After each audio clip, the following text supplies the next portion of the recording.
জুবাইর প্রশ্ন করেছেন, সন্তানের আকিকা দেওয়ার পর পরবর্তীতে কখনো যদি নাম পরিবর্তন করা হয় তবে কি আবার আকিকা দিতে হবে? সন্তানের আকিকা একবারই দিতে হয়, পরবর্তীতে নাম চেঞ্জ করলেও আকিকা নতুন করে আর দেবার কোনো বিধান নেই। রাসূল সাল্লাল্লাহু আলাইহি ওয়াসাল্লাম এমন অনেকের নাম পরিবর্তন করেছেন যারা বয়স অনেক বড় হয়ে গিয়েছে, কিন্তু তাদেরকে আর আকিকা করতে বলেননি।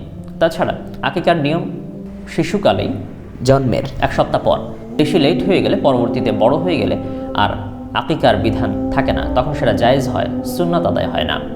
এজন্য অনেকে বড় হয়ে গেলে তারপর ছোটোবেলায় আকিকা করেননি বলে আকিকা করেন, অথবা অনেকে মনে করেন আকিকা না করে থাকলে বড় হয়ে কুরবানি করলে কুরবানি হবে না, অথবা আল্লাহর খাতায় নাম উঠবে না, অথবা হাসরের ময়দানে তার বিচার আচার হবে না ইত্যাদি। এগুলো ভ্রান্ত ধারণা। অনেকে আছে আকিকা না করে থাকলে কোরবানি হবে না ভেবে কোরবানিও দেন না। এটা মস্ত বড় বিভ্রান্তি। কেন কোরবানি তার উপর যদি ওয়াজিব হয়ে থাকে অবশ্যই তা দিতেই হবে। আকিকা ছোটোবেলায় সুন্নাত ছিল, পরবর্তীতে তা যদি না দিয়ে থাকে তবে সুন্নাত আদায় হয়নি, সেজন্য ওয়াজিবকে তো নষ্ট করা যাবে না। এগুলো শয়তানের ধোঁকা। আল্লাহ পাক হেফাজত করুন, আমিন।